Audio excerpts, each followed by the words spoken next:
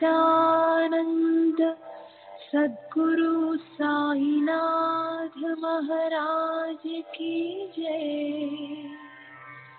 सद्गुरु श्री साईनाथुनि शरद बाबू जी की जय।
श्री सच्चिदानंद सद्गुरु साईनाथ महाराज की जय।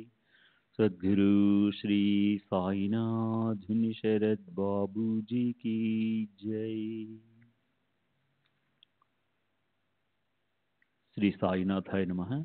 శ్రీ సాయి సచ్చరిత్రము 37వ అధ్యాయం. సాయి చరిత్ర ధన్యం, వారి నిత్య ఆచరణ ధన్యం. అంతుపట్టని వారి అత్యద్భుత చర్యలను జరిగినవి జరిగినట్లుగా వర్ణించడం అశక్యం. వారి సచ్చరిత అగాధం, వారి జీవనం ధన్యం. అప్రతిహతమైన వారి అసిధార వ్రతం ధన్యం.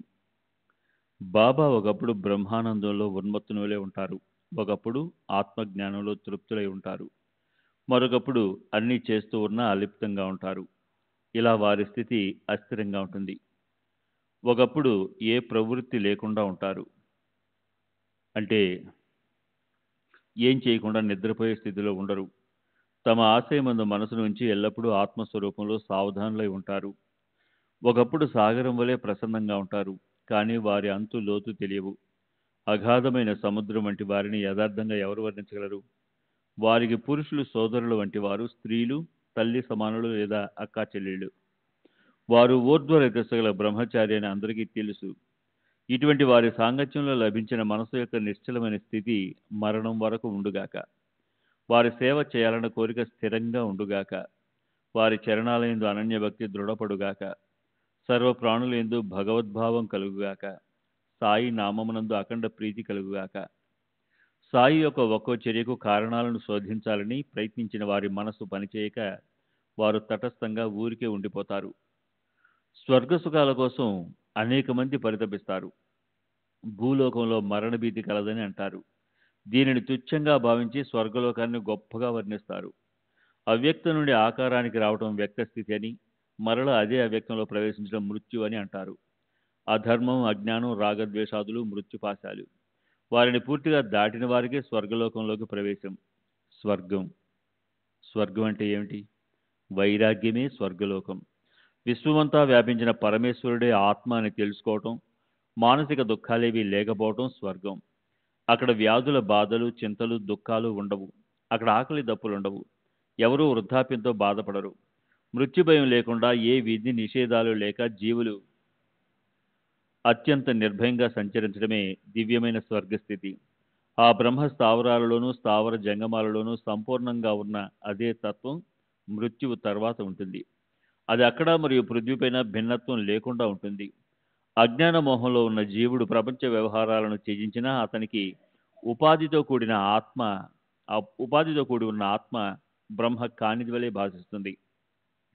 నేను జీవుణ్ణి, బ్రహ్మను కాను, నేను వేరు, పరబ్రహ్మ నాకంటే భిన్నుడు అన్న భేద జ్ఞానం ఉన్న వారెప్పుడు మృత్యు ఆధీనంలో ఉంటారు.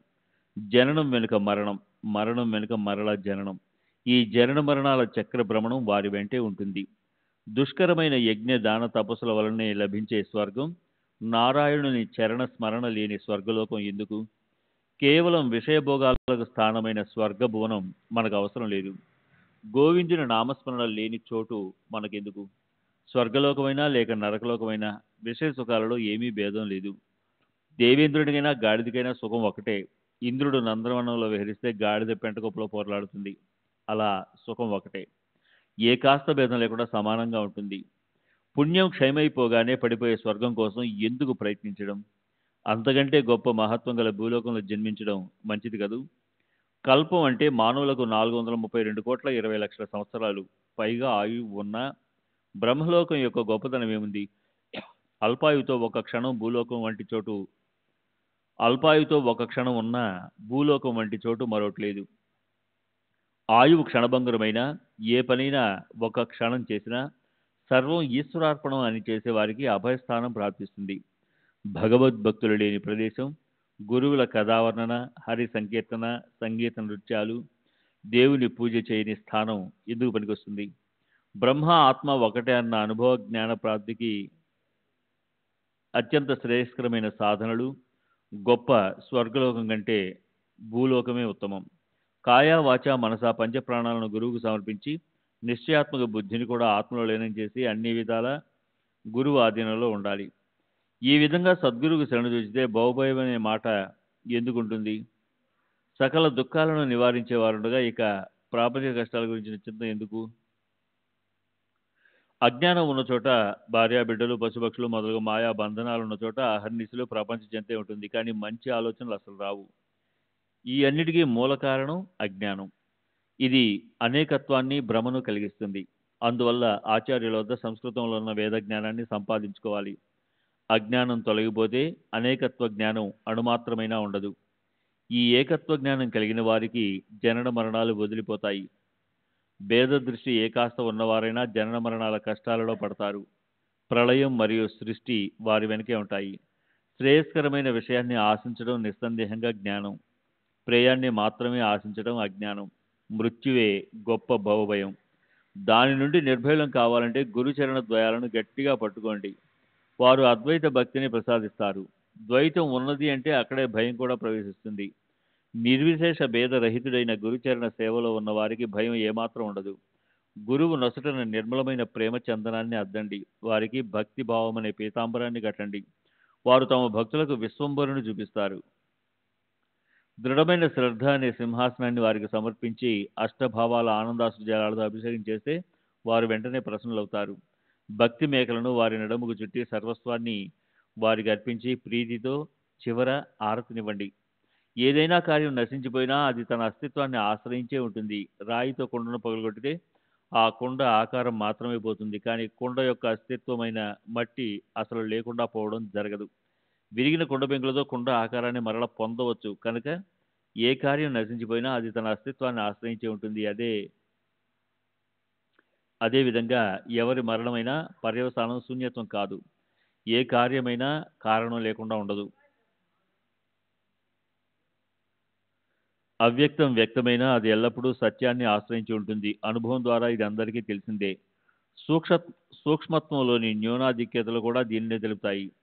స్థూలమైన కార్యం నాశనమైన సూక్ష్మ కారణం మిగిలి ఉంటుంది. అది కూడా నశించిపోతే అంతకంటే సూక్ష్మమైనది మిగిలి ఉండి సకలేంద్రియాలు, మనసు, బుద్ధి యొక్క విషయగ్రహణ శక్తి క్షీణించిపోతుంది. తాత్పర్యం, బుద్ధి కూడా అలసిపోయిన చోట వ్యక్తం అవ్యక్తం అవుతుంది, కానీ దాని అస్తిత్వం పోదు. అది సదా సర్వత్రా ప్రకాశిస్తూ ఉంటుంది. బుద్ధి కోరికలకు ఆశ్రయాన్ని ఇస్తుంది. ఆ బుద్ధి నశించిపోగానే వెంటనే ఆత్మోదయమై అక్షయపద ప్రాప్తిస్తుంది. అజ్ఞానం, మాయ, కోరికలు, కర్మ ఇవే మృత్యు యొక్క ముఖ్య ద్వారాలు. ఇవన్నీ ఉపశమిస్తే బంధనాలు తొలగిపోతాయి. బంధనాలన్నీ విడిపోగానే, మేఘాల అడ్డు తొలగిపోగానే దేదీప్యమానంగా ప్రకాశించే రవిలా ఆత్మ అనాయాసంగా సాక్షాత్కరిస్తుంది. ఈ శరీరమే నేను, ఈ ధనం నాది అనే భావమును శరీరాభిమానం అని అంటారు. దీనివల్లనే హృదయ గ్రంథి బంధనం మరియు మాయ వలన కలిగే దుఃఖాలు. ఈ శరీరం ఒకసారి మాయమైపోయినా కర్మ బీజాల వలన మరో శరీరాన్ని పొందుతారు. ఆ కర్మ బీజాలను నిశ్శేషంగా దహించి వేయకపోతే పునర్జన్మ కలుగుతుంది. మరలా ఆ బీజాలు వృక్షాలవుతాయి. ఇలా వాసనా బీజాల వలన మరో జన్మను కలిగించే ఈ చక్రం వాసనలు తగ్గిపోనంత వరకు ఆగకుండా తిరుగుతూనే ఉంటుంది. కోరికలను సమూలంగా నశింపజేయటమే హృదయ గ్రంథి నిరసనం.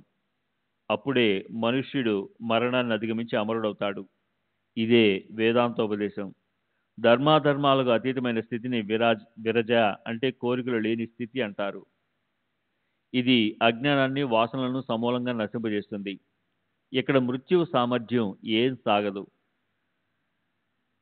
శ్రీ సచ్చిదానంద సద్గురు సాయినాథ్ మహారాజ్ की जय. सद्गुरु श्री साईनाथ शरद बाबू जी की जय.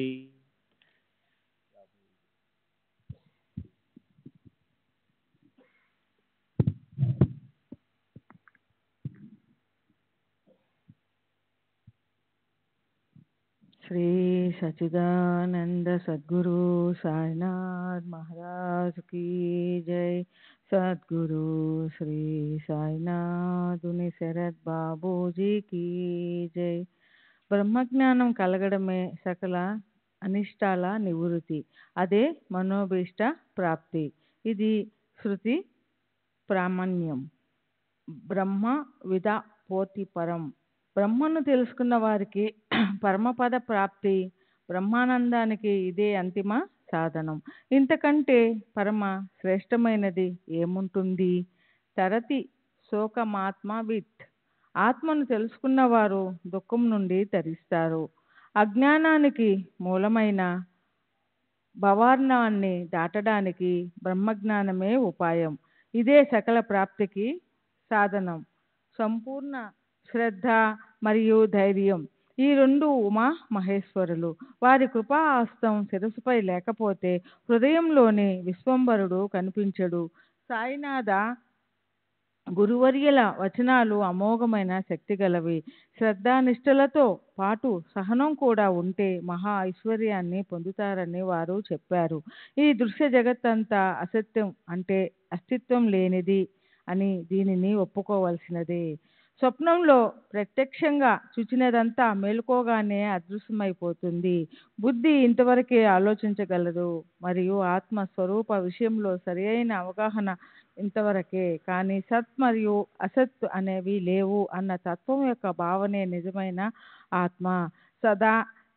సదాది ప్రత్యయ వర్జితము. స్త్రీ పురుష భేదాలు, విశేష గుణాలు లేనిది మరియు అనేక విధాలుగా వర్ణింపబడ్డ సర్వవ్యాపి అయిన ఆత్మ యొక్క స్వరూపం గురు రూపం. ఈ ఆత్మ సర్వ విశేష రహితం, జర జన్మ మరణానికి అతీతం, ప్రాచీనం, శాశ్వతం, ఎప్పుడు వినాశరహితం, నిత్యము, పురాతనము, జన్మలేని ఆత్మ ఆకాశం వలె సర్వత్రా వ్యాపించి ఉంటుంది.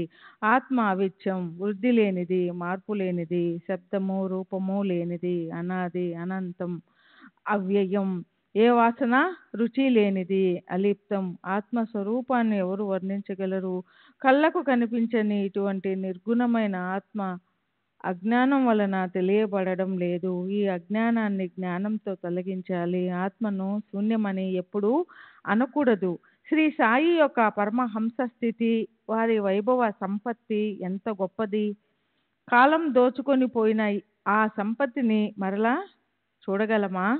భార్యాబిడ్డల మోహంలో, ధనాసక్తిలో చిక్కుకున్న భక్తులే కాక యోగులు, విరాగులు కూడా వారి దర్శనానికి వచ్చి వారి చరణ కమలాల యందు భక్తి కలిగి అక్కడ ఉంటారు. కోరికల నుండి, కర్మబంధాల నుండి, ఈశాన త్రయాల నుండి ముక్తులైన వారు, శరీరం, సంసారం మొదలగు విషయాల యందు విరక్తులైన భక్తులు జగత్తులో ధన్యులు. సాయియే దృష్టికి దృశ్యమని తలచే వారికి వేరే వస్తువు కనిపిస్తుందా? సకల దృశ్యాల యందు సాయియే తప్ప ఖాళీ చోటు కనిపించదు. నోటిలో సాయినామం, హృదయంలో సాయి యందు ప్రేమ ఉన్నవారి యోగక్షేమాలు సాయి స్వయం చూస్తారు. అదేవిధంగా చెవులతో కూడా సాయి అన్న శబ్దం తప్ప మరో శబ్దాన్ని వినకూడదు. ముక్కుతో సాయి పరిమళాన్ని పీల్చాలి. జిహ్వతో సాయి యొక్క మధుర రసాన్ని ఆస్వాదించాలి. సాయి యొక్క మందహాస వదనం సుఖాలలో ఉత్తమ సుఖాన్ని ఇస్తుంది. సాయి వచనామృతాన్ని సేవించిన వారు ధన్యులు. సాయిబాబా శుభాలకు నిలయం, సుఖశాంతులకు జన్మ స్థానం. వారు సదా వివేకంతోనూ మరియు వైరాగ్యంతోనూ ఎల్లప్పుడూ అంతరంగంలో అప్రమత్తులై ఉంటారు. పాలతో కడుపు నిండిపోయిన ఆవు దూడ తల్లి దగ్గర నుండి కదలదు. అందువలన దూడను తల్లి నుండి దూరంగా కట్టివేసినట్లు మనసును లాగి గురు చరణాలకు కట్టిపడేయాలి. గురువు ప్రేమను, అనుగ్రహాన్ని పొందడానికి వారి పాద పద్మములకు వందనం చేయండి. వారు చేసిన హితబోధను చక్కగా తెలుసుకుని అనుక్షణము అనుభవాలను పొందండి. ఇంద్రియాలు యథేచ్ఛగా విషయాలలో రమిస్తున్న హృదయంలో సాయి యందు ప్రీతి కలిగి ఉండండి. అదే చివరకు స్వార్థం, పరమార్థం రెంటికి పనికి వస్తుంది. మంత్రసిద్ధి గల మాంత్రికుడు అంజనం వేసి భూమిలో ఉన్న నిధిని చూపినట్లే గురు చరణాల ధూళితో నిండిన కళ్ళు జ్ఞాన విజ్ఞానాలను తెలుసుకుంటాయి. సిద్ధ పురుషుల లక్షణాలు సాధకులకు సాధనాలు. వానిని సంపాదించుకోవడానికి తెలివిగా గట్టి ప్రయత్నంతో అభ్యాసం చేయాలి. పాలలో నెయ్యి ఉంటుంది, కానీ పాలను కాచి పెరుగు వేసి తోడు పెట్టకపోతే మజ్జిగ కానీ వెన్న కానీ రాదు. మజ్జిగను చిలక్కుండా వెన్న లభించదు. వెన్నను మంటపై కాచకపోతే రుచికరమైన నెయ్యి లభించదు. పూర్వపు అభ్యాసం వలన కలిగిన బుద్ధి కుశలత, సంస్కార బలము అవసరము. అభ్యాసం లేకుండా చిత్తశుద్ధి జరగదు. చిత్తశుద్ధి లేక జ్ఞానం కలగదు. అంతఃకరణం నిర్మలంగా ఉంటేనే ఆత్మ ప్రాప్తి. కనుక ఆత్మ సాక్షాత్కారం ప్రాప్తించే వరకు భగవద్భక్తి విడిచిపెట్టరాదు. ఆత్మ జ్ఞాన మందిర నిర్మాణానికి, దానిపై వైరాగ్య ధ్వజం ఎగరడానికి మరియు 4 రకాల ముక్తి అనే కలశాలు నిలపడానికి భగవద్భక్తి అనే పునాది అవసరం. శ్వాన శూకరాలు రాత్రింబవలు బురదలో పొర్లుతూ మలాన్ని తింటూ విషయ భోగాలను అవి కూడా అనుభవిస్తాయి. మానవ శరీరానికి కూడా అవే ఉంటే అందులో గొప్పతనం ఏముంది? చిత్తశుద్ధిని కలిగించి అఖండ బ్రహ్మసిద్ధిని ప్రాప్తింపజేసే స్వధర్మ ఆచరణను, తపస్సును శరీరంతోనే సాధించాలి. సాధు సత్పురుషుల సేవ ముక్తికి నిలయం. శ్రీలోలత నరక ద్వారమని పెద్దలు చెప్పిన మాటలను ఎప్పుడూ గుర్తుంచుకోవాలి. సదాచార సంపన్నులై ఉండి శరీర ధారణకు మాత్రం అన్నం తింటూ ఇల్లు, ఇల్లాలు, పిల్లలు వగేరాల యందు ధ్యానం లేని సాధువులు ధన్యులు. సతతం సాయిబాబాను ధ్యానించే వారి అనుభవ విశేషాలను గమనించగా అట్టి వారికి సాయి రుణపడి వారిపై స్వయం ధ్యానముంచుతారు. నామస్మరణ మహత్యం ధన్యం. గురువుకు కూడా భక్తులను స్మరిస్తారు. ధ్యానించేవాడు ధ్యేయస్థితిని పొంది తన పూర్వ స్థితిని పూర్తిగా మర్చిపోతాడు. మీరు చేసే పనులు మీకు బాగా తెలుసు, నాకు మాత్రం అహర్నిశలు మీ చింతే అని పలికిన బాబా యొక్క ప్రేమమయ వాణి అనేకులకు గుర్తు ఉండే ఉంటుంది. మనకు జ్ఞాన కథలు అవసరం లేదు. సాయి యొక్క ఈ చరిత్ర చాలు. మన నెత్తి మీద ఎన్ని పాపాలు ఉన్నా ఇది మనలను కష్టాల నుండి రక్షిస్తుంది. దీనిని నిత్యం పారాయణ చేయకపోతే ఇందులోని గురుభక్తి గురించిన ప్రకరణాలను నియమంగా చదివి వానిని హృదయానికి ఆభరణంగా చేసుకోండి. ప్రతిరోజు ఏ సమయంలోనైనా ఈ చరిత్రను పఠించే భక్తులకు గురువుతో సహా శ్రీహరి తప్పక లభిస్తాడు. ఈ గ్రంథాన్ని నిరంతరం పఠించే వారి గృహంలో లక్ష్మి ఎల్లప్పుడూ నివసిస్తుంది. సహనంతో ఒక సప్తాహన పారాయణ చేసేవారి దారిద్ర్యం తొలగిపోతుంది. దీనిని నేను చెప్తున్నట్లుగా భావించకండి. దానివల్ల మనసులో సందేహాలు ఉత్పన్నమవుతాయి. సాయియే నా నోటితో చెప్పిస్తూ ఉన్నారు కనుక అనవసరమైన ఆలోచనలను మానండి. సకల గుణాలకు నిధి అయిన ఈ సాయి తమ భక్తులకు కైవల్యాన్ని ప్రసాదిస్తారు. కలియుగంలోని పాపాలను నశింపజేసే వారి కథలను శ్రోతలు శ్రవణం చేయండి. ఇటువంటి సత్పురుషుల చరిత్ర ముందు స్వర్గ సుఖము ఏ పాటిది? తక్షణం ఫలితాన్నిచ్చే ఈ సచ్చరిత్రను వదిలి స్వర్గం వైపు ఎవరు చూస్తారు? సుఖ దుఃఖం ఇవి చిత్త వికారాలు. సత్సంగంలో ఏ వికారాలు ఉండవు. సత్సంగం చిత్తాన్ని చైతన్యంలో విలీనం చేసి సుఖదుఖాలకు తావు లేకుండా చేస్తుంది. విరాగికి ఏకాంతంలో లభించే సుఖం, భక్తునికి భక్తి ద్వారా లభించే సుఖం ఇంద్రునికైనా ఏ చక్రవర్తికైనా కల్పాంతరంలో కూడా లభించదు. ప్రారబ్ధ కర్మ భోగం బలవత్తరమైనది. బుద్ధి కర్మానుసారం పుడుతుంది. అయినా ఈ విధి నిర్ణయాలను భక్తుడు తప్పించుకోగలడు. భగీరథ ప్రయత్నం చేసినా ప్రారబ్ధ కర్మ భోగం తప్పదు. జరగనున్నది తప్పక జరుగుతుంది. దాని నుండి తప్పించుకోవడం అసఖ్యం. వద్దనుకున్నా వచ్చి పడే దుఃఖం వలనే సుఖం కూడా అనుకోకుండా వస్తుంది. ఈ శరీరాల ప్రారబ్ధ గతి సత్పురుషులకు ముందే తెలిసి ఉంటుంది. అఖండ సాయినామ సంకీర్తన ఇదే మన తపస్సు, వ్రతం, దానం, ధర్మం. తరచూ షిరిడీ ప్రయాణమే మన తీర్థయాత్ర పర్యటన. సాయిబాబాకు అనన్య శరణ్జొచ్చి సాయి సాయి అని వారి నామాన్ని స్మరించడమే మంత్రానుష్ఠానం. అదే ధ్యానం, అదే పునశ్చరణ. వారి యందు నిష్కపటమైన ప్రేమను కలిగి ఉండడమే వారి వాస్తవమైన పూజ. అమోఘమైన వారి లీలల యొక్క అనుభవాలను అంతరంగంలో తెలుసుకోండి. ఇక బెల్లపు తయారీ చాలు. మనకు వెంటనే బెల్లం కావాలి. పూర్వం సూచించిన రసభరితమైన కథను శ్రవణం చేయడానికి అందరూ ఉత్సుకతతో ఉన్నారు. ఇటువంటి శ్రోతల శ్రద్ధను గమనించి సూచించిన కథా విశేషాన్ని వినడంలో వారి మనసు ఏకాగ్రంగా ఉండాలని నేను గ్రంథ విస్తారాన్ని తగ్గించాను. పామర్ని, మందమతినైన నేను కావ్య రచనా పద్ధతిని ఎరగను. కలం పట్టుకొని ఉన్న నా చేతిని పట్టుకొని సాయి స్వయంగా వ్రాయిస్తూ ఉంటే నేను వ్రాస్తున్నాను. నా బుద్ధి ప్రదాత సాయి అండ లేకుండా నేను ఈ చరిత్రను ఎలా వ్రాయగలను? వారి కథలను వారే చెప్పిస్తున్నారు, రాయించేది కూడా వారే. ఇప్పుడు కథానుసంధానం. చావడి ఊరేగింపు మరియు బాబా వంటపాత్ర మరియు ప్రసాద వితరణ గురించి చెప్తానని మాట ఇచ్చాను. ఆ కథల వివరణను వినండి. ఇంకా ఆ విషయాలకు సంబంధించిన వాణిని లేదా గుర్తుకు వచ్చిన వేరే కథలను చెప్తాను. శ్రోతలు శ్రద్ధగా వినండి. సాయి కథలోని విశిష్టత ధన్యం. వాని శ్రవణ ప్రభావం ధన్యం. వానిని మననం చేయడం వలన మన నిజ స్వభావం ప్రకటమై సాయి చరణాల యందు సద్భావం కలుగుతుంది.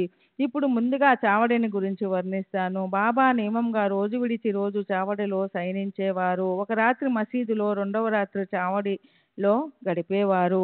ఇలా ఈ పద్ధతిని వారి సమాధి వరకు కొనసాగించారు. తర్వాత క్రీస్తు శకం 1900 9వ సంవత్సరం డిసెంబర్ 10వ తారీఖు నుండి సాయిబాబాకు చావడిలో పూజ అర్చనలు భజనలు మొదలయ్యాయి. ఆ చావడి సమారంభాన్ని యథాశక్తి చెప్పనారంభిస్తాను.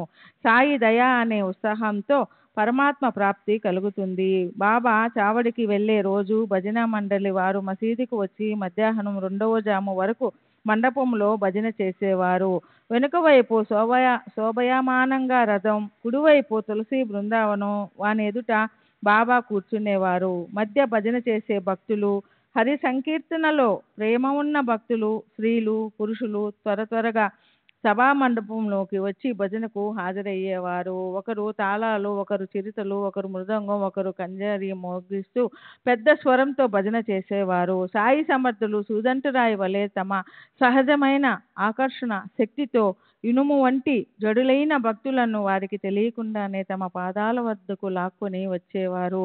దివిటీల వారు ప్రాంగణంలో దివిటీలను వెలిగించేవారు. ఒకరు అక్కడే పల్లకీని అలంకరించేవారు. ద్వారం వద్ద చక్కగా ముస్తాబైన దండదారులు జయ జయకారాలు చేసేవారు. 4 బాటలున్న కూడలిలో మకర తోరణాలు కట్టేవారు. జెండాలు ఆకాశం వైపు ఎగురుతూ ఉండేవి.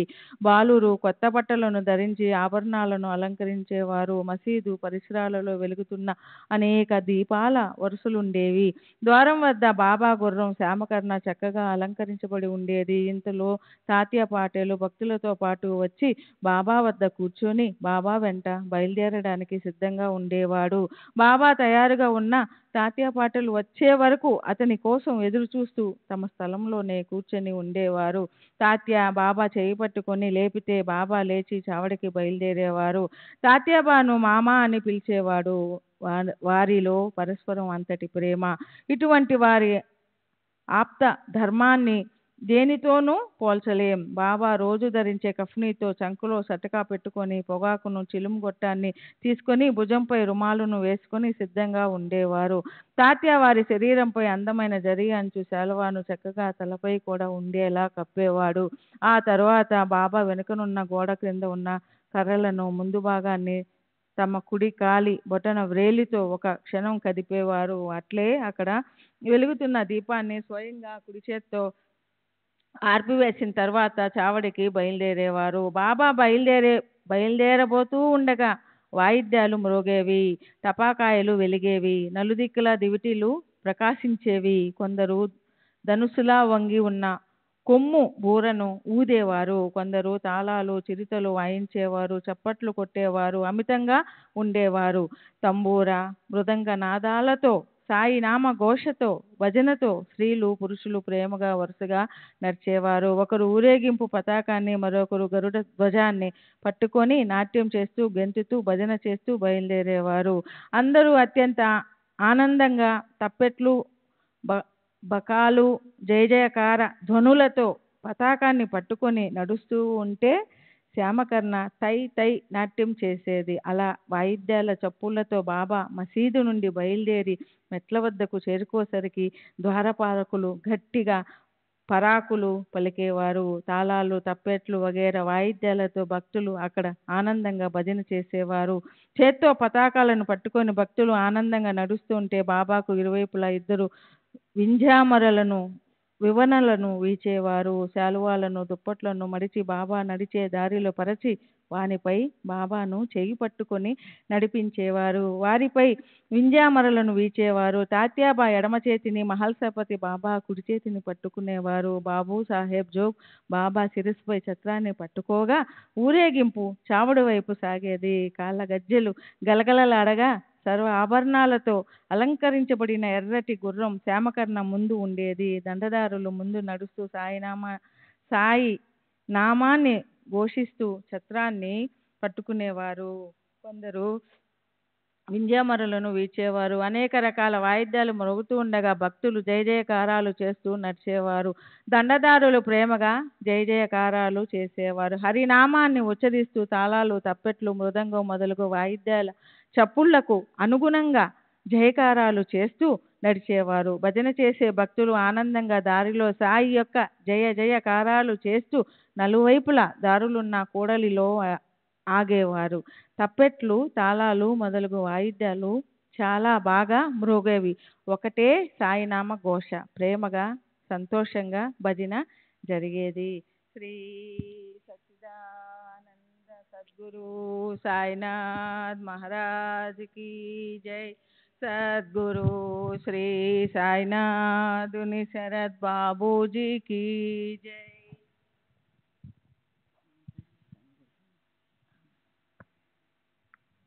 శ్రీ సచ్చిదానంద సద్గురు సాయినాథ్ మహారాజ్ की जय। సద్గురు శ్రీ సాయినాథుని శరద్ బాబూజీ की जय। స్త్రీలు పురుషులు వెంట నడిచేవారు. అందరూ భజనానందంలో లీనమై ఉండేవారు. వాద్యాల చప్పుళ్లతో సాయినామ ఘోషతో ఆకాశం దద్దరిల్లేది. ఆ చప్పుళ్లకు ఆకాశం ప్రతిధ్వనిస్తుండగా కనుల పండుగగా ప్రేక్షకులను ప్రసన్నులను చేసే కమనీయమైన చావడి ఊరేగింపు అనుపమానంగా శోభిల్లుతుండేది. చావడి ఎదుట నిలబడిన సాయిబాబా వారి ముఖ శోభ అరుణ సంధ్యా సమయంలో ఆకాశంలో అగుపించే తప్త కాంచన ప్రభవలే, వారి వదనం బాలారుణ ప్రభవలే చైతన్య కేంద్రం వలె కనిపించేది. ఆ దర్శన లాభాన్ని ఎవరు వదులుకుంటారు? రక్తవర్ణంలో వెలుగుతున్న బాబా ముఖ ప్రభను ఆ సమయంలో దర్శించడం ధన్యం. వారు ఉత్తరాభిముఖులై ఏకాగ్ర చిత్తంతో ఎవరినో పిలుస్తున్నట్లుగా ఉండేవారు. ఆ వాయిద్యాల శబ్దఘోషలో అప్పుడు సాయి మహారాజ్ పూర్ణానందంతో కుడి చేతిని పైకి క్రిందకి మాటి మాటికి ఆడించేవారు. ఆ సమయంలో భక్త శ్రేష్ఠుడైన దీక్షిత్తు వెండి పళ్ళెంలోని పూలను మాటి మాటికి బాబా శరీరమంతటా పుష్పవృష్టిలా కురిపించేవాడు. కాకాసాహెబ్ సాయి యొక్క మస్తకంపై గులాబీ పూలను గులాల్తో కలిపి భక్తి ప్రేమలతో చల్లేవాడు. అలా కాకా పూలను గులాలను చల్లినప్పుడు వాయిద్యాల చప్పుళ్లను మరీ ఎక్కువ చేసేవారు. బాబా భక్తులైన గ్రామ ప్రజలు బాబా దర్శనానికి ప్రేమతో వచ్చేవారు. ఆ సమయంలో బాబా ముఖం ఎర్రగా అభినవంగా కనిపించేది. ఆ తేజో విలాసాన్ని చూసి ప్రేక్షకుల కళ్ళు విప్పారేవి. వారి మనసులకు ఆనందం కలిగి ప్రాపంచక దుఃఖాలను మర్చిపోయేవారు. ఆహా, ఏమి అద్భుతమైన దివ్య తేజం! బాబా బాలభాస్కరుని వలె ప్రకాశిస్తుంటే వారి ఎదుట చాలాసేపు నిలబడి తాళాలు, తప్పట్లు వగైరా వాయిద్యాలను మరీ గట్టిగా చప్పుడు చేసేవారు. బాబా 1.5 గంటల వరకు ఒకే స్థలంలో నిలబడి ఉత్తర దిశ వైపు ముఖం త్రిప్పి కుడి చేతిని క్రిందకి పైకి ఆడించేవారు. మొగలి పువ్వు వంటి పచ్చని రంగు మేనుతో కొంచెం ఎర్రని ముఖ వర్చస్సు గల ఆ శోభను జిహ్వ వర్ణించలేదు. ఆ వైభవ లాభాన్ని కళ్ళే అనుభవించాలి. అప్పుడు మహల్సాపతి నాట్యం చేస్తున్న బాబా ఏకాగ్రంగా ఉండడం చూసిన వారికి ఆశ్చర్యం కలుగుతుంది. బాబాకు కుడివైపు మహల్సాపతి నిలబడి బాబా కపినిని చేత్తో పట్టుకోగా, ఎడమవైపు తాత్యాకోతే చేత్తో లాంతర పట్టుకొని నడిచేవాడు. భక్తి ప్రేమలతో కూడిన ఆ ఉత్సవం ఎంతటి ఆనందదాయకం! ఆ వైభవాన్ని చూడడానికి ధనవంతులు, పెద్ద మనుషులు ఒకచోట గుమిగూడేవారు. బాబా యొక్క ఉజ్వలమైన రక్తవర్ణ ముఖ చంద్రం అవర్ణనీయమైన తేజస్సుతో వెలుగుతుంటే భక్తుల కళ్ళు ఆనందంతో నిండిపోయేవి. భక్త సమూహం బాబాకు ఇరువైపులా దర్జాగా మెల్లమెల్లగా ఎంతో ప్రేమగా నడిచేవారు. ఇటువంటి వైభవాన్ని ఇక మీదట ఎవరు కళ్ళతో చూడలేరు. ఆ కాలం, ఆ రోజులు గడిచిపోయాయి. ఇప్పుడు ఆ జ్ఞాపకాలే మనసుకు శాంతిని కలిగిస్తాయి. అలా భజంత్రీలు అపారంగా మ్రోగుతుండగా దారిలో జయ జయకారాలు చేస్తూ బాబాను చావడిలోని ఆసనం వద్దకు తీసుకొని వెళ్ళి వారికి దివ్యోపచారాలు చేసేవారు. చావడి పైన తెల్లటి వస్త్రాన్ని కట్టేవారు. రకరకాల దీపాలను వేలాడగట్టేవారు. వాని ప్రకాశం అక్కడక్కడ వేలాడదీసిన అద్దాలలో ప్రతిఫలించి ఆ దృశ్యం అత్యంత ప్రకాశవంతంగా ఉండేది. భక్తులందరూ చావడిలో గుమిగూడేవారు. తాత్యాబా ఆసనం వేసి బాబాను పట్టుకొని దానిపై కూర్చుండబెట్టేవాడు. ఎత్తుగా తయారు చేసిన ఆసనం వెనుక బాబా ఆనుకోవడానికి బాలీసును వేసేవారు. బాబా కూర్చుండగానే వారిపై అంగర అంగరాఖాను కప్పేవారు. అలా దివ్యాంబరాలను కప్పి ఆనందంగా పూజ చేసేవారు. పూలమాలలను వేసి గట్టిగా పాడుతూ హారతనిచ్చేవారు. పరిమళ చందనాన్ని, సుగంధ ద్రవ్యాలను వారి చేతులకు పూసేవారు. విలువైన వస్త్రాలతో అలంకరించి శిరస్సుపై కిరీటాన్ని ఉంచి చూసేవారు. ఒకప్పుడు సువర్ణ కిరీటాన్ని, మరొకప్పుడు తురాయితో ఉన్న తలపాగాను పెట్టేవారు. రత్నమాలలను, మాణిక్యాల మాలలను లేదా తెల్లటి ముత్యాల మాలలను వారి మెడలో వేసేవారు. ఇవి దీపాల వెలుతురులో బాగా దగదగా మెరుస్తుండేవి. బాబా నొసటన కస్తూరి పరిమళంతో నల్లటి నామాన్ని పెట్టి వైష్ణవ పద్ధతిలో మధ్య నల్లటి తిలకం కూడా పెట్టేవారు. వారి 2 భుజాలపైన నేరేడు రంగు మఖమలు జరి అంగరాఖ వేసి అది జారిపోతుంటే 2 వైపులా ఎవరూ గమనించకుండా మాటిమాటికి సవరించేవారు. అట్లే తలపైని కిరీటాన్ని లేదా తలపాగాను వారికి తెలియకుండా వెనుక నుండి సవరించేవారు. కిరీటం కానీ లేక తలపాగా కానీ తగిలితే పారవేస్తారేమోనని భయపడుతున్నా వారికి కిరీటాన్ని అలంకరించాలన్న ప్రేమ ఉత్సాహం అధికంగా ఉండేది. సర్వాంతర్యామి అయిన సాయి భక్తుల వెనుక దాగి చేస్తున్న దానిని తెలుసుకోలేరా? భక్తుల ఉత్సాహాన్ని గని ఏమీ ఎరుగనట్లు మౌనంగా ఉండేవారు. బ్రహ్మానందంతో విరాజిల్లుతున్న వారికి జరి అంగరాఖ ఆభరణాలు అలంకారాల ఆత్మశాంతితో శోభిల్లుతున్న వారికి కిరీటం అలంకారమా? అయినా అనేక రకాల అందమైన అలంకారాలతో బాబాను శృంగారించేవారు. వారి నొసటన కేసరి మిశ్రమంతో మనోహరమైన తిలకం దిద్దేవారు. ఒకరు రత్నాలమాలను, ముత్యాలమాలను వారి కంఠానికి అలంకరిస్తే మరొకరు వారి నొసటన తిలకం దిద్దేవారు. అలా బాబా భక్తుల ముచ్చటలను తీర్చేవారు. బాబా అలంకరణ అంతా అయ్యాక వారి శిరస్సుపై కిరీటం, కంఠంలో ముత్యాలమాల మెరుస్తుండగా ఆ శోభ అత్యద్భుతంగా ఉండేది. నానాసాహెబ్ నీమోన్కర్ బాబాపై కర్రకు అమర్చబడి గుండ్రంగా తిరిగే తెల్లని ఛత్రాన్ని పట్టుకునేవాడు. బాబూసాహెబ్ జోగ్ సాయి సద్గురు చరణాలను ప్రేమగా ప్రక్షాళనం చేసి అర్ఘ్యపాద్యాదులను భక్తిగా అర్పించి యథావిధిగా పూజ చేసేవాడు. బాబా ఎదుట వెండి పళ్ళెమును పెట్టి అందులో బాబా చరణాల నుంచి అత్యాదరంగా అభిషేకం, సుగంధ చందనం పూసేవాడు. కేసరి గిన్నెను తీసుకొని వారి చేతులకు పరిమళాన్ని రాసేవాడు. అటుపైన వారి చేతులలో తాంబూలాన్ని ఉంచేవాడు. అప్పుడు వారు ప్రసన్న దృష్టితో ఉండేవారు. తాత్యాబా మొదలైన వారు నిలబడి ఉండి బాబాను పట్టుకొని గద్దెపై కూర్చుండబెట్టి బాబా చరణాలకు భక్తిగా నమస్కరించేవారు. నిర్మలంగా పరిశుద్ధంగా ఉన్న సావడి నేలను తెల్లగా స్ఫటికం వలె మెరిసేలా శుభ్రపరిచేవారు. అక్కడికి బాబా యొక్క శ్రీ చరణాలలో ఆశ్రయాన్ని పొందడానికి ఆబాల వృద్ధులు వచ్చేవారు. బాబా ఆసనంపై విరాజమానులై వెనుక తలగడను ఆనుకొని కూర్చునగానే వారికి ఇరువైపులా వీవనలను, వింజామరలను వీచేవారు. మాధవరావు పొగాకును నలిపి పొడి చేసి చిలుం తయారు చేసి తాత్యాబా చేతికిచ్చేవాడు. మొదట దానిని తాత్యాబా ఊదేవారు. పొగాకు బాగా రాజుకోగానే బాబా చేతికిచ్చేవాడు. బాబా మొదట పీల్చి దానిని మహల్సాపతికి ఇచ్చేవారు. అలా ఆ చిలుం అయిపోయే వరకు అది ఇక్కడ నుండి అక్కడికి మరల మహల్సాపతి, శ్యామ, తాత్యాబా చుట్టూ గుండ్రంగా తిరిగేది. అది నిర్జీవమైన వస్తువైన ధన్యమైనది. దానికి ఎంతటి గొప్ప భాగ్యం! ప్రాణంతో ఉన్న మనం దానికి సమానం కాము. దాని సేవ నిజమైనది. దాని తపస్సు మహాకఠినమైనది. పసితనంలో గట్టిగా త్రొక్కించుకొని తరువాత శీతోష్ణాలను సహించి అగ్నిలో కాలి బయటకు వచ్చింది.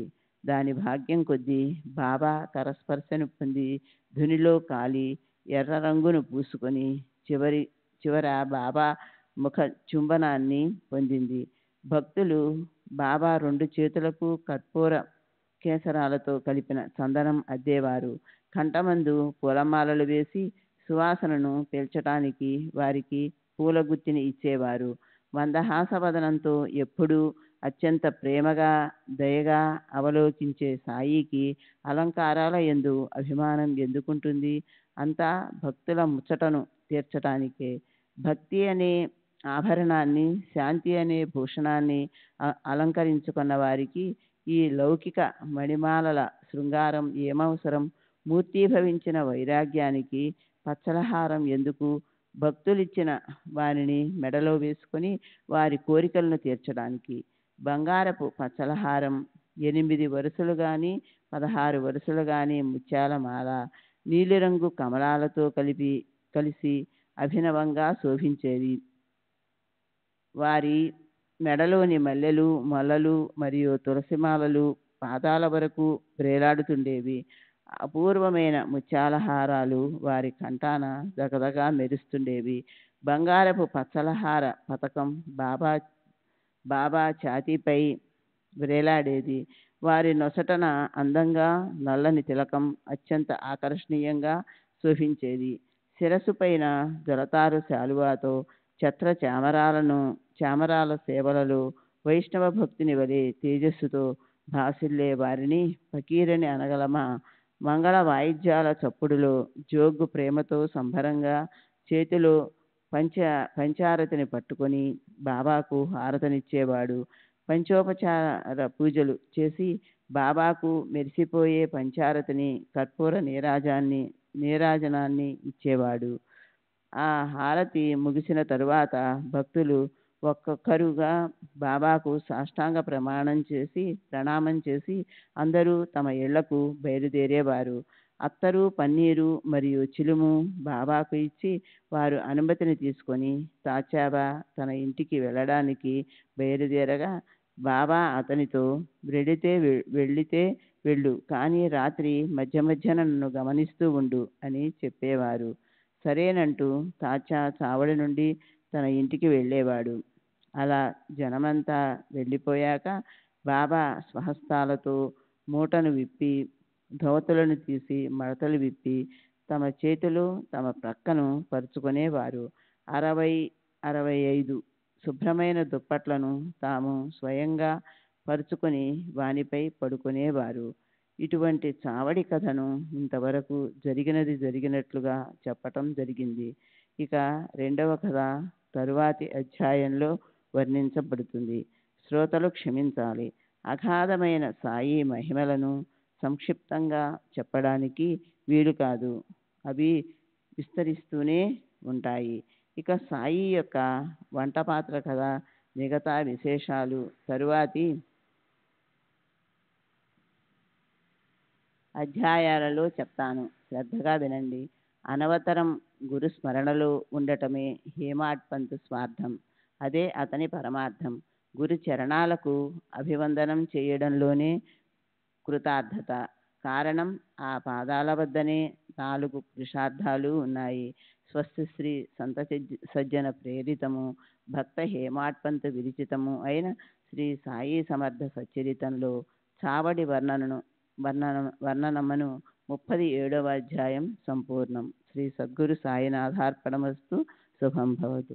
శ్రీ సచ్చిదానంద సద్గురు సాయినాథ్ మహారాజ్ की जय. सद्गुरु श्री साईनाथ मुनि शरद बाबू जी की जय. श्री सच्चिदानंद सद्गुरु साईनाथ महाराज की जय. सद्गुरु श्री साईनाथुनि शरद बापू जी की जय.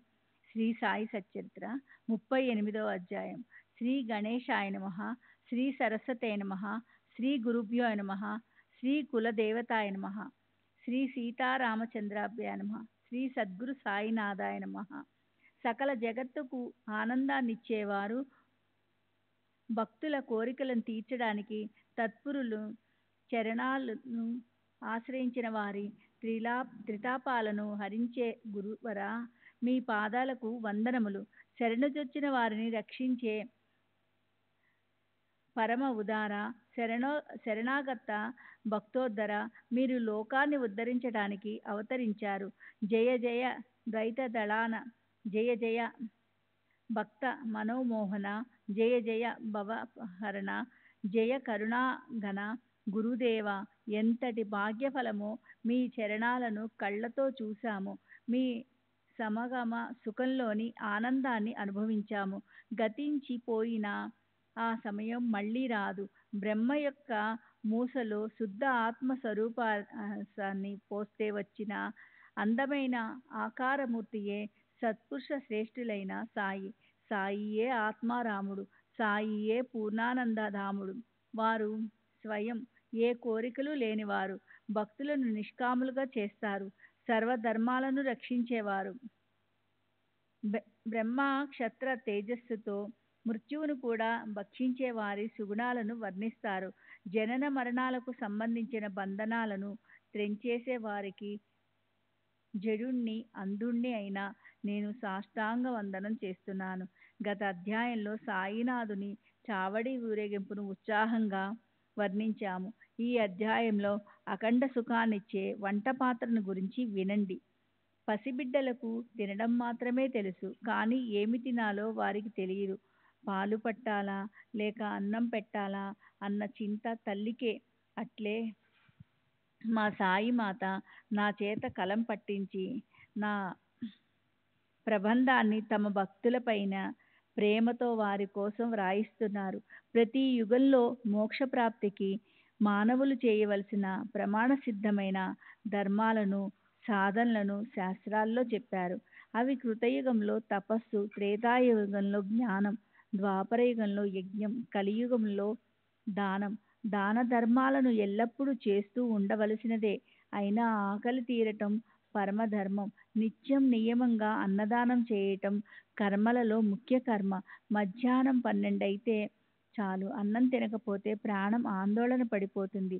మనకు వలేనే ఇతరులు కూడా అని తెలుసుకునేవారు గొప్పవారు. శాస్త్ర ప్రమాణంగా ఆచరించే ధర్మాల్లో అన్నదాన అగ్రగణమైనది. దానికంటే శ్రేష్టమైనది మరొకటి లేదు.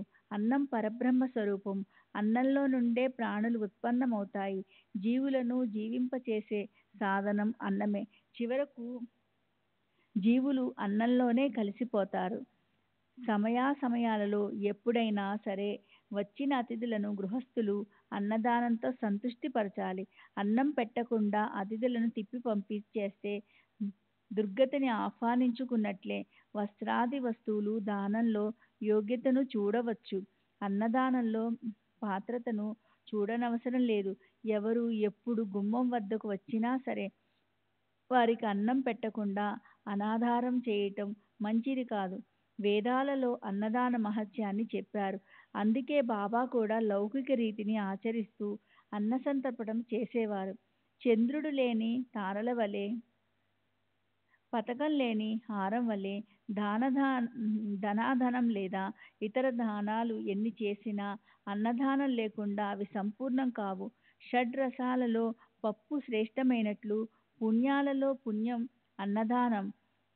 కలశం లేని శిఖరం తామరలు లేని సరస్సు వలె శోభించవు. ప్రేమ లేని భజన వలె, కుంకుమ లేని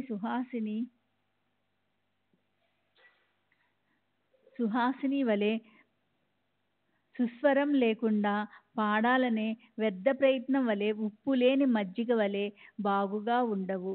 రోగులకు, శక్తిహీనులకు, గ్రుడ్డి, కుంటి, చెవిటి వారికి, దీనులకు ముందుగా అన్నం పెట్టాలి. వారి తర్వాతనే ఆప్తులకు, బంధుమిత్రులకు పెట్టాలి. ఇప్పుడు జిజ్ఞాసులు ప్రీతి కోసం మరియు శ్రోతలకు తెలియజేయటానికి బాబా యొక్క వంటపాత్ర గురించి చెప్పడానికి ప్రయత్నిస్తాను. మసీదు ప్రాంగణంలో బాబా ఒక పెద్ద పొయ్యిని పెట్టేవారు. దానిపై చాలా పెద్దదైన పాత్రను పెట్టి దానిలో సరిపడా నీరు పోసేవారు. ఒకప్పుడు తీయటి పరమాన్నం, మరొకప్పుడు మాంసంతో పులావు వండేవారు. ఒకప్పుడు గోధుమ పిండితో ఉండలు చేసి ఉడుకుతున్నప్పుడు పప్పు పులుసులో వేసేవారు. మరొకప్పుడు ఆ పిండిని పలచగా ఒత్తి సన్నని ముక్కలుగా కోసి వానిని ఉడుకుతున్న పప్పులో మెల్లగా వేసేవారు. మసాలాను రాతి బండ మీద బాగా నూరేవారు. అన్నిటినీ సరైన పాళ్లలో బాబా స్వయంగా వేసేవారు. తమ చేతులతో పెసరపప్పు వడలను చేసి మెల్లగా గిన్నెలో వేసేవారు. స్వర్గాది భువనాలను ఆశించి పశువులను హింసించి యజ్ఞక్రతువులతో బ్రాహ్మణులు కూడా పురోడాసాన్ని సేవిస్తారు. ఈ హింసను శాస్త్రాలు సమ్మతించినట్లుగా చెప్పుతారు. అట్లే బాబా కూడా ముల్లాను ఆజ్ఞాపించి అతనితో శాస్త్రోక్తంగా మంత్రోచ్చారణ చేయించి విధి విధానాలతో మేకను కోయించేవారు. ఒకప్పుడు పెద్ద తపేలాలలో మరొకప్పుడు చిన్న తపేలాలలో అన్నం వండి అన్నార్తులకు భోజనం పెట్టేవారు. 50 మందికి అన్నం సరిపోయే తపాలా గిన్నె చిన్నది, 100 మందికి పైగా అన్నం వండే పాత్ర పెద్దది. బాబా స్వయంగా వర్తకుల వద్దకు వెళ్ళి సరుకులు కొనేవారు. అరువు అనే మాటే లేదు. వెంటనే చేతిలో డబ్బులు పెట్టేవారు. ఉప్పు, కారం, మిరియాలు, జీలకర్ర, కాయగూరలు, ఆకుకూరలు, కొబ్బరికాయ వగైరా వస్తువులన్నిటినీ బాగా చూచి బేరం చేసి స్వయం తెచ్చేవారు. మసీదులో కూర్చొని గోధుమలను, పప్పును, జొన్నలను బాబా స్వయంగా విసిరేవారు. వంట కొరకు చేయవలసిన ముఖ్యమైన పనంతా బాబా విశ్రాంతి అనేది లేకుండా స్వయంగా చేసేవారు. మసాలాలు నూరే పని కూడా తామే మనస్ఫూర్తిగా చేసేవారు. పొయ్యిలోని మంట సరిగా ఉండటానికి కట్టెలను మాటిమాటికి క్రింద పైకి జరుపుతుండేవారు. పప్పు నానపోసి స్వయంగా బండపై నూరేవారు. ఇంగువ, జీలకర్ర, కొత్తిమీర అవి వేసి వంటకాలను గుమగుమలాడేలా చేసేవారు. పిండిని తడిపి దానిని మూరెడు పొడవు ముద్దలాగా చేసి వానిని వెడల్పుగా ఒత్తి చపాతీలను చేసేవారు. జొన్న పిండిలో సరిపడా నీరు పోసి పాత్రలో కాచి మజ్జిగను కలిపి అంబలిని కూడా చేసేవారు. ఈ అంబలిని కూడా వారు ఎంతో ప్రేమతో ఇతర వంటకాలతో పాటు స్వయంగా అందరికీ వడ్డించేవారు. వంట పూర్తిగా తయారయ్యాక పాత్రను పొయ్యి మీద నుండి దింపించి తీసుకుని వెళ్ళి మసీదులో ఉంచేవారు. మౌల్వీలతో విధిపూర్వకంగా ఫాతిహా చేయించేవారు. ఆ నైవేద్యం ప్రసాదాన్ని మొదట మహల్సాపతికి, తాత్యాకు పంపేవారు. మిగతా నైవేద్యానంతా బాబా స్వయంగా తమ చేతులతో వడ్డించేవారు. పేదవారు, దుర్బలులు సంతోషంగా సంతృప్తిగా తినేవారు. ఆ భోజనం కోసం వచ్చిన వారు సంతోషంగా సంతృప్తిగా తినేవారు. అయినా బాబా తినండి తినండి అని ఎంతో ప్రేమతో బలవంతంగా పెట్టేవారు. బాబా స్వయంగా వడ్డించగా తృప్తికరంగా భోజనం చేసిన వారు ఎంతో భాగ్యవంతులు, ఎంత ధన్యులు. బాబా మాంసంతో వండిన అన్నాన్ని ప్రసాదమని భక్తులందరికీ భేదం లేకుండా వడ్డించేవారా అని ఇక్కడ సందేహం సహజంగా కలుగుతుంది. ఈ సందేహాన్ని తీర్చడం కష్టమేమీ కాదు. ఎప్పుడు మాంసం తినేవారికే ఆ అన్నాన్ని వడ్డించేవారు. జీవితంలో ఎప్పుడు మాంసాన్ని ఎరగని వారిని మాంసాన్ని అసలు ఎప్పుడు తాకనిచ్చేవారు కాదు. ఆ ప్రసాదాన్ని సేవించాలని కోరుకునే వారికే పెట్టేవారు. గురువు స్వయంగా ప్రసాదాన్ని ఇచ్చినప్పుడు తినవచ్చా తినకూడదా అన్న ఆలోచన కలిగితే ఆ శిష్యుడు ఆత్మఘాతకుడై అధపాతానానికి పోతాడు. ఈ తత్వం తమ భక్తులకు ఎంతవరకు అవగాహన అయిందో అని తెలుసుకోవటానికి బాబా వినోదాలతో తమాషాలు చేసి చూసేవారు. వ్రాస్తూ ఉంటే చిన్న విషయం గుర్తుకు వచ్చింది. తమ శ్రేయస్సు కొరకు శ్రోతలు సావధానంగా వినండి. ఒకసారి ఏకాదశి రోజున బాబా దాదా కేల్కర్తో నా కోసం కొరహా నుండి మాంసాన్ని తెచ్చి పెడతావా అని అడిగారు. దాని కొరకు సాయిబాబా రూపాయలను తీసి లెక్కపెట్టి దాదాకి ఇచ్చి వెళ్ళు, నువ్వే స్వయంగా వెళ్ళి తేవాలి అని ఆజ్ఞాపించారు. అతని పేరు గణేష్ దామోదర్, ఇంటి పేరు కేల్కర్. వయసులో పెద్దవాడిని అందరూ అతన్ని దాదా అని పిలిచేవారు. ఇతడు హరివినాయక సాటేకు మామ. ఇతనికి సాయి పాదాల యందు చాలా ప్రేమ. బ్రహ్మకర్మల యందు గౌరవమున్న బ్రాహ్మణుడు. ఆచారాలను శ్రద్ధగా పాటించేవాడు. గురు సేవను అహర్నిశలు చేసిన తృప్తి చెందిన తృప్తి చెందనట్టి వాడు. ఇటువంటి వానికి విచిత్రంగా ఇలాంటిది ఆజ్ఞ. ఇది అతనికి ఎలా అనిపించిందో తెలియదు. దృఢమైన శరీరం కలిగి అభ్యాసం ద్వారా మనసు నిశ్చలంగా మారిన వారి బుద్ధి కూడా గురు పాదాల యందు స్థిరంగా ఉంటుంది. కేవలం ధనధాన్యాలు, వస్త్రాలు వగైరా గురువుకు అర్పించటం గురుదక్షిణ కాదు. గురువు గారి ఆజ్ఞను పాటించి వారిని ప్రసన్నులను చేయటమే అసలైన దక్షిణ. కాయ, వాచ, మనస అన్నిటినీ గురువుకు అంకితం చేసి గురు కృపను పొందిన వారిదే నిజమైన శ్రద్ధ. బాబా ఆజ్ఞలను శిరసా వహించి దాదా వెంటనే బట్టలను తొడుక్కొని ఆ ఊరికి బయలుదేరాడు. అప్పుడు బాబా అతన్ని వెనుకకు పిలిచారు. దానిని కొని తీసుకుని రావటానికి ఎవరినైనా పంపరాదు. పోవటం రావటం వృధా శ్రమ నీకెందుకు అని అన్నారు. అప్పుడు మాంసాన్ని తేవటానికి దాదా నౌకరు పౌండును పంపాడు. ఇంతలో బాబా దాదాతో అప్పుడు ఏమన్నారంటే, పౌండు బయలుదేరిపోతుండగా బాబా వాడాలో దాదాతో, ఇవాళ అవసరం లేదు, అతనిని వెనుకకు పిలువు అని చెప్పారు. ఒక్కసారి బాబాకు వంట చేయాలని బుద్ధి పుట్టింది. పొయ్యి మీద డేగిసాను ఉంచి దానిలో మాంసాన్ని వేశారు. బియ్యాన్ని కడిగి అందులో పోశారు. సరిపడా నీరు పోసి పొయ్యిలో కర్ర మంట పెట్టి ఊదుతూ కూర్చున్నారు. ఊరి వారంతా వారికి అంకితమైన వారే. ఎవరైనా కూర్చుని ఆనందంగా ఊదుతారు. కానీ బాబా ఆజ్ఞ లేకుండా ఎవరికీ అంత ధైర్యం లేదు. బాబా ఆజ్ఞాపిస్తే వారి భక్తులు పరమోత్సాహంగా అన్నం కూడా వండి పట్టుకొని తెస్తారు. కానీ బాబాకు అది ఇష్టం లేదు. అంటే ఇది సరైన మాట కాదు. స్వయం వంట చేయటం వారి సంకల్పమైనప్పుడు వారి అన్నదానానికి ఇతరులకు ఎందుకు కష్టపెడతారు? తమ పొట్ట నింపుకోవటానికి వారు స్వయం ఇంటింటికి తిరిగే భిక్ష చేసి రొట్టెముక్కలను అడుక్కునేవారు. కానీ అన్నదానం చేయటానికి స్వయం శ్రమ పడితేనే తృప్తి. అందువలన వారు ఎవరిపైనా పడేవారు కాదు. 100 మందికి సరిపడేలా పిండి, బియ్యం, పప్పు వగైరా వస్తువులను చక్కగా చూచి బాబా డబ్బు చెల్లించి స్వయం తెచ్చేవారు. చేటను పుచ్చుకొని స్వయం వర్తకుల అంగళ్లకు వెళ్ళేవారు. వ్యవహారంలో ఎలా దక్షతతో ఉండాలో వారిని చూచి నేర్చుకోవాలి. వస్తువులను చేతిలోనికి తీసుకొని చక్కగా బేరం ఆడేవారు. వారిని ఎవరూ మోసపుచ్చలేకపోయేవారు. పైగా ఇతరుల గర్వం కరిగిపోయేది.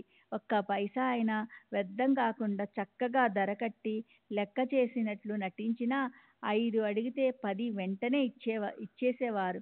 స్వయంగా పని చేయటం వారికి ఎంతో ఉత్సాహం. ఇతరులు చేస్తే వారికి నచ్చేది కాదు. ఎప్పుడూ ఎవరిపైన ఆశ పెట్టుకునేవారు కాదు. వారి వల్ల ఎవరికి ఏ కష్టము ఉండేది కాదు. ఎల్లప్పుడూ ఈ స్వభావంతోనే ఉండేవారు.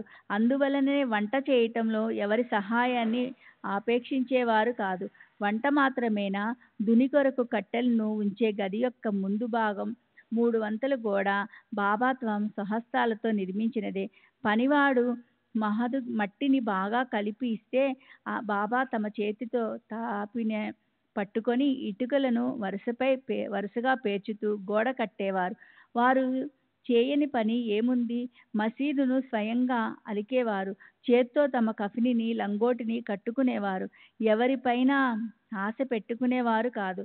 తపేలా గిన్నె నుండి ఆవిరి భయంకరంగా పైకి పొంగుతుంటే బాబా చేతి మీద చొక్కాను పైకి జరుపుకొని చక్కగా క్రింద పైన కలిపేవారు.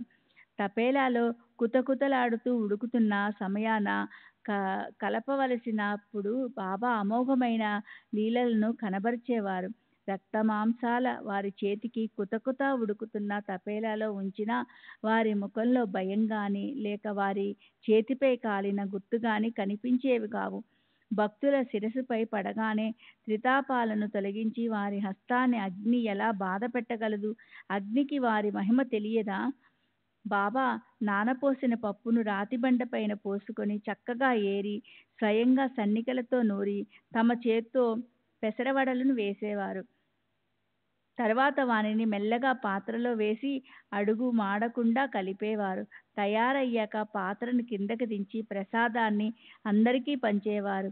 అందరికీనా అని శ్రోతలు అంటారేమో. సాయిబాబా యవనులు కదా, మరి ఇటువంటి అధర్మచరణను ఎలా చేసేవారు? శ్రీ సచ్చిదానంద సద్గురు సాయి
श्री सच्चिदानंद सद्गुरु साईनाथ महाराज की जय।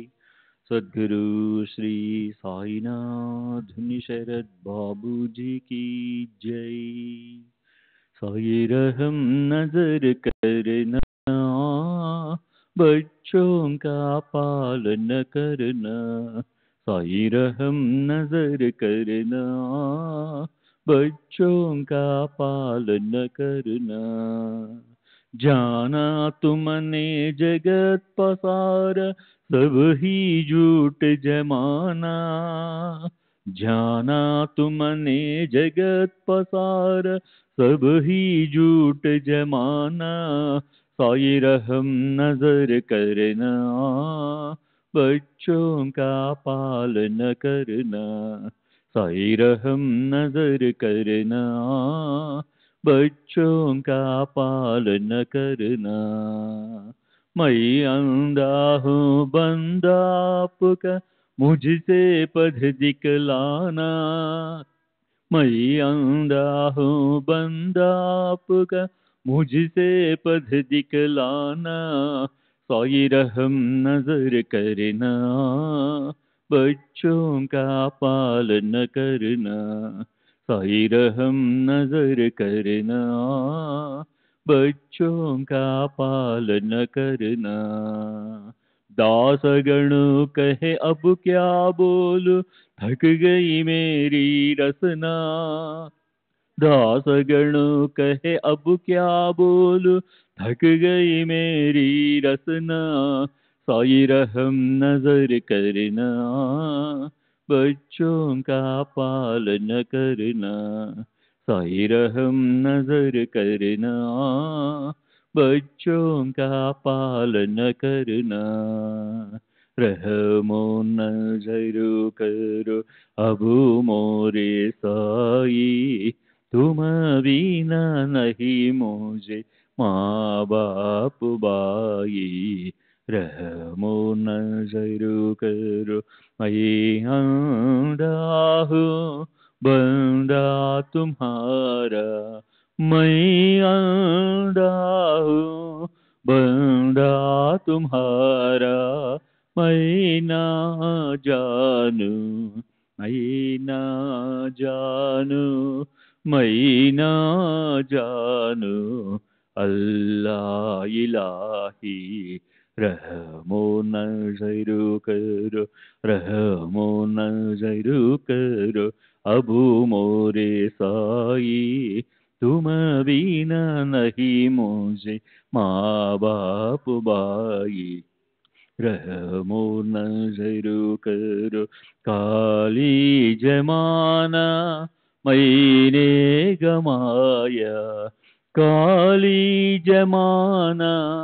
मैंने गमाया, साथी आखिर का, साथी आखिर का, साथी आखिर का, तुम बिना कोई, रहमो नज़र करो, रहमो नज़र करो, अबू मोरे साई, तुम बिना नहीं मुझे माँ बाप भाई, रहमो नज़र करो, अपने मस्जिद का झाड़ू गड़ो है, अपने मस्जिद का झाड़ू गड़ो है, मालिक हमारे, मालिक हमारे, मालिक हमारे, तुम बाबा साई, रहमो नज़र करो, रहमो नज़र करो, अबू मोरे साई, तुम बिना नहीं मुझे माँ बाप भाई, रहमो नज़र करो। श्री सच्चिदानंद सद्गुरु साईनाथ महाराज की जय। सद्गुरु श्री साईनाथ शरद बाबू जी की जय।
श्री सच्चिदानंद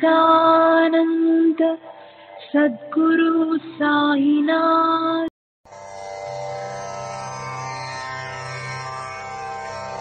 श्री सच्चिदानंद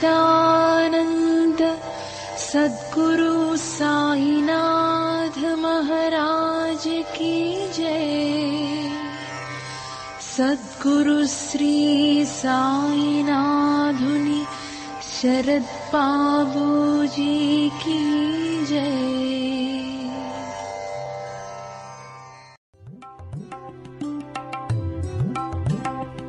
साई